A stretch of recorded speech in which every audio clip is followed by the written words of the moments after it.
બેઠક દરમિયાન રેલવે વિભાગ, ગ્રામ વિકાસ, કૃષિ અને ખેડૂત કલ્યાણ, Panchayati Raj, national highway authority of India, આવાસ અને શહેરી બાબતો, જળ સંસાધન, પીવાના પાણી અને સ્વચ્છતા, આરોગ્ય અને પરિવાર કલ્યાણ, મહિલા અને બાળ વિકાસ, શિક્ષણ, પશુપાલન અને ડેરી વિકાસ, માર્ગ પરિવહન, વન વિભાગ સહિતના કેન્દ્ર સરકારના વિવિધ વિભાગોની કુલ 101 જેટલી જનકલ્યાણકારી યોજનાઓની અમલીકરણ સ્થિતિ, ભૌતિક અને નાણાકીય પ્રગતિ, લાભાર્થીઓને મળતા લાભો તથા બાકી રહેલા પ્રશ્નોની વિભાગવાર વિસ્તૃત સમીક્ષા કરવામાં આવી હતી.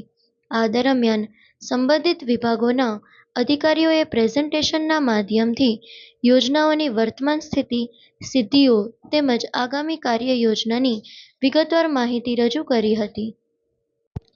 તારીખ 7 જુલાઈના રોજ સાંસદ પૂનમબેન માડમની અધ્યક્ષતામાં જામનગર જિલ્લા કલેક્ટર કચેરી ખાતે district development coordination and monitoring કમિટીની બેઠક યોજાઈ હતી. બેઠકમાં કેન્દ્ર સરકારની વિવિધ યોજનાઓની વિભાગવાર વિસ્તૃત સમીક્ષા કરવામાં આવી હતી.